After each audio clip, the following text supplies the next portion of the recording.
So mambo vipi? Naamini kabisa kwamba tuko vizuri. Karibu tena bwana. Hapa panaitwa Kanyasi Digital, sehemu ambayo kusema la ukweli tunachambua na tunaelezana mambo kadha wa kadha yanayoendelea katika soka. Na mimi niko vizuri, naamini hata mwenyewe uko vizuri. Sasa nimekuwa nikiona taarifa inayomhusisha mchezaji wa kikosi cha Young Africans Djigui Diarra kwamba inawezekana akaondoka ndani ya kikosi cha Young Africans na ataondoka muda si mrefu kwa sababu ya amepata ofa ya kutoka sehemu nyingine. Nikasema okay, wacha tuje hapa tuweze kuzungumza Djigui Diarra, mkataba wake ndani ya kikosi cha Young Africans ukoje, lakini pia ukweli katika hii taarifa unasemaje, si ndio? Sasa kama utakuwa unakumbuka, Djigui Diarra aliongeza kandarasi la kuendelea kutumika Young Africans mpaka mwaka 2026 na kumbuka mwaka 2026 ndio hii, si ndio? Mkataba wake uli extend mpaka mwaka 2026 kwa mujibu wa taarifa iliyotolewa. Kama utakumbuka ilikuwa ni Julai 2 mwaka 2024, na mfano na nukuu gazeti la Mwanasport liliandika goalkeeper wa Young Africans Djigui Diarra ameongeza mkataba wa mwaka mmoja kuendelea kusalia Young Africans hadi mwaka 2026. Diarra mkataba wake wa awali ulikuwa unaisha mwaka 2025. Kabla ya klabu hiyo kutangaza kubakisha nyanda huyo hadi mwaka 2026. Aidha, kipa huyo alijiunga na Yanga katika msimu wake 2021 akitokea Stade Malien nchini Mali, ambapo tangu atue Tanzania amekuwa mchezaji tegemezi kwenye kikosi cha kwanza cha wananchi katika hata kwenye timu yake ya taifa. Sasa kwenye timu yake ya taifa huko ndo kimbembe kimeanzia. Huko ndiko ambapo shida imeanzia, kiasi cha kwamba Young Africans wanaona huyu mchezaji anaweza kuondoka muda wowote. Nilikuwa naangalia hapa performance yake huyu jamaa kwenye maeneo kadhaa ambayo amecheza. Kumbuka yeye anaweza kucheza kama goalkeeper. Tangu ametua ndani ya kikosi ya Young Africans amekuwa na performance nzuri, lakini si tu hiyo, lakini amejihakikishia namba kwenye kikosi cha kwanza cha timu ya Mali. So hata kwenye michuano ya AFCON ni miongoni mwa wachezaji ambao walipata nafasi ya kucheza michezo kadha wa kadha, lakini ukitafuta top player ambao wamekuwa na performance nzuri ni pamoja na Djigui Diarra, ni ngumu sana kumkwepa. Amekuwa na performance nzuri sana. Hapa nataka nikupe takwimu zake ambazo alikuwa nazo, wachezaji ambao walikuwa na saves nyingi sana per match. Umeelewa? Djigui Diarra alikuwa anashika nafasi ya 7 kwenye wale wachezaji ambao walikuwa na top performance kwenye hii michuano ya AFCON. So ni miongoni mwa wachezaji ambao walikuwa na performance nzuri, kiasi cha kwamba watu wakaanza kusema huyu jamaa tunahofia kama anaweza akarejea ndani ya kikosi cha Young Africans. Na ni ukweli usiopingika kwamba mkataba wake unaisha ndani ya mwaka huu.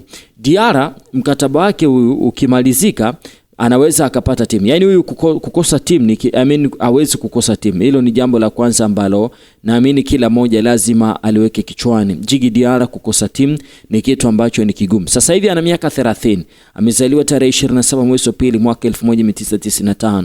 Na kwenye eneo la goalkeeping, the way ambavyo goalkeeper anavozidi kukaa muda mrefu ndivyo ambavyo anavozidi kuwa bora zaidi. Ndivyo anakuwa kama mvinyo.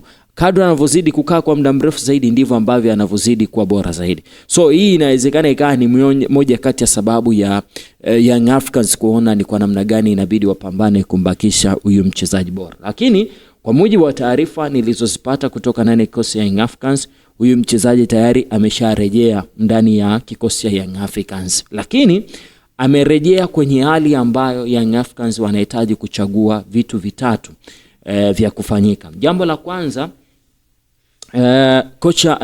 rais wa Young Africans Engineer Hersi inabidi afanye maamuzi ya kumuongezea mkataba Djigui Diarra kwenye dirisha hili dogo. Kwa maana kumuongezea mkataba either unaweza ukawa miaka 2 au unaweza ukawa mwaka mmoja.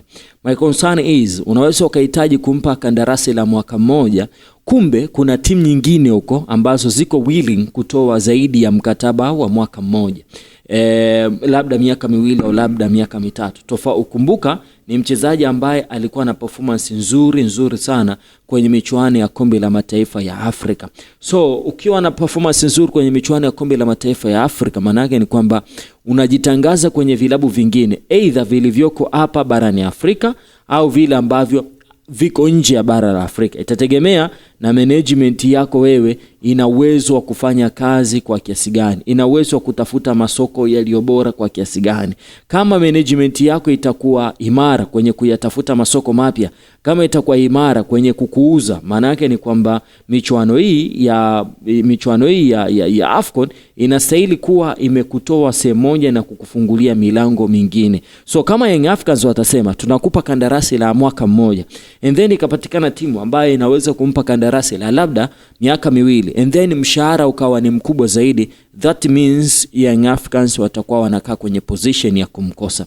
Hilo ni chaguo la kwanza la kwamba Young Africans wameongezea mkataba mwingine, na si mkataba mwaka mmoja, labda miaka miwili, lakini pia na ongezeko la mshahara, kwa sababu naamini sasa hivi ni miongoni mmoja kati ya wachezaji ambao watakuwa natazamwa zaidi kwa kile alichokifanya kwenye michuano ya AFCON. Na uzuri ni kwamba umefanya vizuri kwenye michuano ya AFCON, wata trace back kuangalia kwenye ligi umekuwa na muendelezo wa namna gani, and then wanakuta pia kwenye ligi ulikuwa na performance nzuri. Automatically ni kwamba wewe utakuwa umejitengenezea mazingira ya kuaminika kwamba wewe ni mchezaji bora na unaweza ukatumainiwa na ukaonyesha kile kilicho bora zaidi. Lakini ukiachana na hilo chaguo ambalo Young Africans, chaguo lingine walilonalo ni kumwacha mchezaji mpaka mwisho wa msimu, kwa maana mwaka 2026 June mkataba wako utakapomalizika, basi wamtakie kila la kheri Djigui Diarra akatafute maisha sehemu nyingine. Lakini Young Africans wanahitaji kuwa wameshajiandaa mapema kabisa kwa ajili ya maisha bila Djigui Diarra.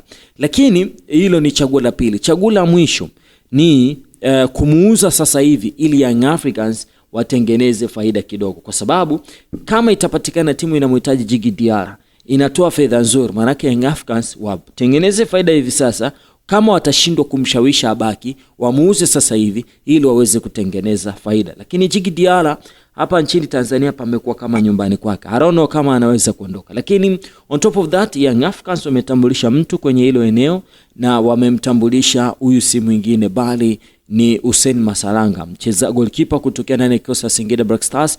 Ametambulishwa siku ya hiyo jana kujiunga na kikosi ya Young Africans. Alikuwa na performance nzuri kwenye michuano ya AFCON, pia rasmi ni goalkeeper wa kikosi ya Young Africans. Yeye anadietaga Gigi Buffon. Ni hayo tu kwa sasa. Unadhani Young Africans wamefika sawa kumwacha Djigui Diarra? Let me know katika comment, na utakuwa umefanya kazi nzuri. Asante and bye bye.